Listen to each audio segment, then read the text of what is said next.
What's going on, everybody? It's the Hook Cam back again with another film breakdown. This time we're going to be taking a look at Daniel Jones, a little rookie review for him. And really the reason why I'm doing this video is because I want to challenge that notion of Daniel Jones not being a good quarterback and Daniel Jones being a bust. And I was watching somebody the other day, I think it was a YouTuber or something, and he had made the statement. He was asked about Daniel Jones, what he thought about Daniel Jones, and he immediately said, "I don't like him. I'm not a fan." And I really was kind of wondering, why is that notion there? Why is that pre-gone conclusion of Daniel Jones isn't going to be good there? Especially after his rookie season. He put up 24 touchdowns, 12 interceptions, consistently put the Giants in a position to win to the best of his abilities in my eyes. Obviously, he had some down games, and he's going to. He's a rookie. He didn't play that great against the Vikings. He didn't play that great against the Patriots. He was losing against the Eagles. Absolutely. But again, this Giants team, I don't think, was built to go, and they weren't a quarterback away from making the playoffs or being a contender in this league. They still have a long way to go. So with that being said, I do want to dive into this film, and I want to prove to you that I think Daniel Jones will be a good quarterback. Now, before we get into this, if you could hit that like button, hit that subscribe button to my channel, The Hook Cam, as well as to Jackson Kruger Sports. That would mean the world to both of us. But with all that being said, let's dive into this film. Now, this is from Game 1 for Daniel Jones against the Tampa Bay Buccaneers. And I want to highlight where this ball is thrown. What we're going to get is we're going to get a corner from Sterling Shepard. Okay, and we're going to get the corner trailing underneath and the safety over the top. And this ball is thrown in an absolutely perfect spot. And we see a lot of times quarterbacks try and float this ball to the corner of the end zone to the pylon, and that's one place to throw it, absolutely. A lot of it depends on where that safety's lined up. But we see this safety, he's got him over the top, right? There's no way you're going to be able to float this ball in here without the safety getting a hand on it. And we can't throw it too far underneath because then this corner's going to make a play. But Daniel Jones put this ball, he puts it far and away in a spot where only Sterling Shepard can make a play on it. And that, to me, is an outstanding red zone throw, putting your guy in a position to win. And this is a good play call, and I think the Giants play callers did a great job all year of putting him in a position to excel. But in this position, look at the separation we have. We can't throw it over the top. We have that safety. We can't throw it too far underneath. We have that corner. But we throw it far and away, and we throw it in the bucket, Sterling Shepard's going to make that catch 9 times out of 10. Phenomenal job from Daniel Jones in that situation. Now here we fast forward a little bit, and we're getting into crunch time in this game, fourth quarter. And what we're going to get on this is we're going to get a corner from number 3, kind of similar to the route we saw before, corner from here, and we're going to get a curl from our number 1. What this play is supposed to do is you're supposed to put the corner in a bind, okay? If this corner sinks, we can't throw this. We can't throw that corner to the end zone. We have to throw the curl. If this corner steps up on the curl, then we can throw that corner. But again, we're getting late into the game, and I think a lot of rookies would make a bad decision in this situation. I think we might get a little too greedy. But he reads this so well. He reads that this corner is way off. We're going to hammer this curl every single time. Doesn't matter which quarterback it is. He's going to do the exact same thing. Now, could he have maybe thrown the corner in there, right? Could he have thrown this route? Yeah, maybe. This ball's already out by now, and you're never going to get angry at this decision as a coach. You're just never going to. This is the right decision to make as a quarterback. Curl's there right now, throw it. Give me the yards. We'll live to fight another down. I just thought that was a very good decision, a very mature decision from Daniel Jones, especially in that situation. Now moving on to his game against the Vikings, and this wasn't one of his better games. Threw 1 touchdown, 3 interceptions, and that's going to happen as a rookie. And pretty much kind of the baseline for rookies is that they're going to throw 15-plus interceptions. Daniel Jones clocks in with 12. But I really do love this throw. And the reason is because it's his backside dig and it's his second read in this situation, right? He works his concept side first, which is up at the top. He sees that what they're trying to work isn't there, right? They're trying to run basically 2 verticals and trying to find that hole shot. He comes off of it because it's not there right away, which I don't mind. He comes off of it and he comes to this backside dig. And this is a great throw because it's in between backers first and foremost, right? It's in between this backer and this backer, right? We got to get it over the top of this defender. And it's right in between. The safety's too far to make a play, and this corner passes it off because it's an inside route. But again, the throw isn't necessarily what I love so much about it. It's the fact that where he is upstairs, right? And you can see from the start of this clip, he's not trying to work his right side off the bat. His eyes are pointed to the left side of the field as this snap goes. Boom. But we see, right, we're pretty locked up across the board. He doesn't like it. He doesn't think that he can get this throw off in time, and he comes off to this backside dig, which I don't mind at all. I think that this is a good decision from him. We're picking up yardage, we're moving the chains. Again, trying to dispute this notion that he's not a good quarterback. He's not trying to force balls into tight coverage. He's not making bad decisions on third down. He's doing a good job of getting the rock off in time and putting his guys in a position to win. Now, this is another play that I really, really liked as far as where he is mentally, okay? We get the run action, we pull, right? This is clearly supposed to be a shot play, okay? We're trying to hit one of these receivers deep. And where we're working right here, he's working right into bracket coverage. That ball's not going to be there. How about underneath with Golden Tate? That's covered up everywhere. So we come back to our third option on this, which is an opposite hash comeback. Really, really good ball. Very good decision upstairs from Daniel Jones. Really good decision.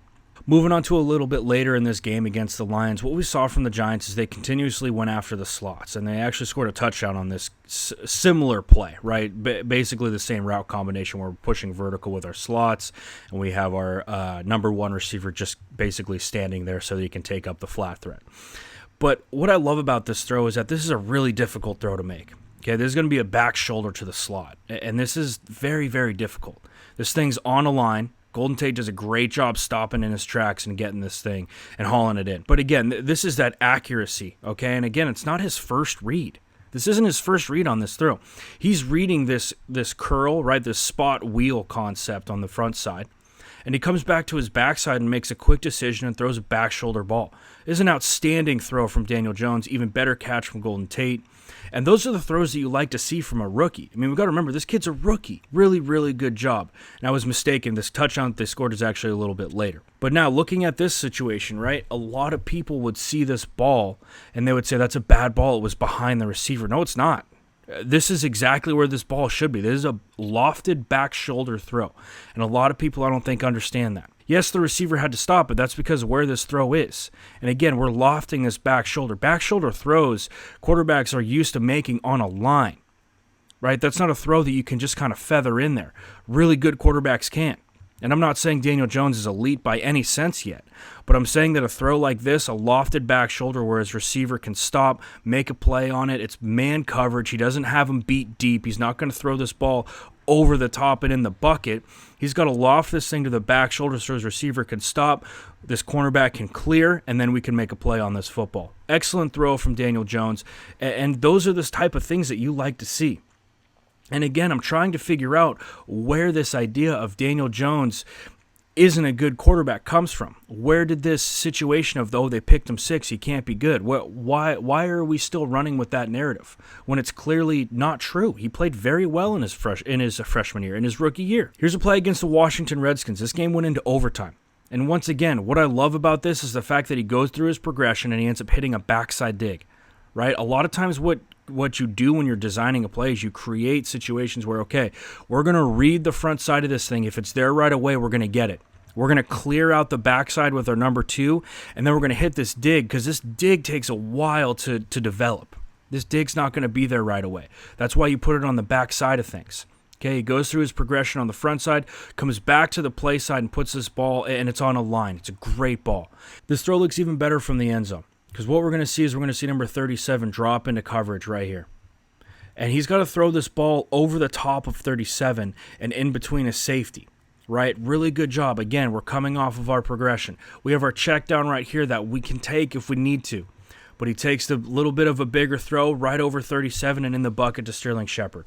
Really, really good job from Daniel Jones. Again, it's processing, reading that backside dig, going through your progressions and making the right throw. Putting your team in a position to win, which he continuously did.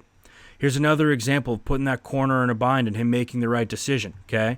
We're going to run a speed out right here with number runner. We're going to run a corner with number 2, a really simple bench concept as we see in Madden. We're putting this corner in a really tough position. As this corner makes that decision to come up on the speed out, he's going to take that space that he created and throw this corner, and it's a good ball. The tough thing about this throw is that this corner, he's going to know pretty quickly the ball's not going to the out, and he's going to sink. And we see this happen a lot of times. I think Daniel Jones actually threw a pick on this earlier in the year against the Patriots. This corner knows he's not hitting that out. I'm going to sink now because depth is your friend when you're running coverage like this, when you're running 2. And he's going to sink and pick that ball off. But Daniel Jones, he's learned now, right? We're making steps. We're making progress. He's learned that, and he gets that ball out quick, and it's upfield for a big gain. Really good job from him. I think that he took a lot of really important steps during the season that really showed me that he's becoming a much better quarterback. Now, this last clip against the Eagles, I think, speaks volumes about him, right? They're trying to push the field vertically. Okay, we get this flat threat coming across with our motion.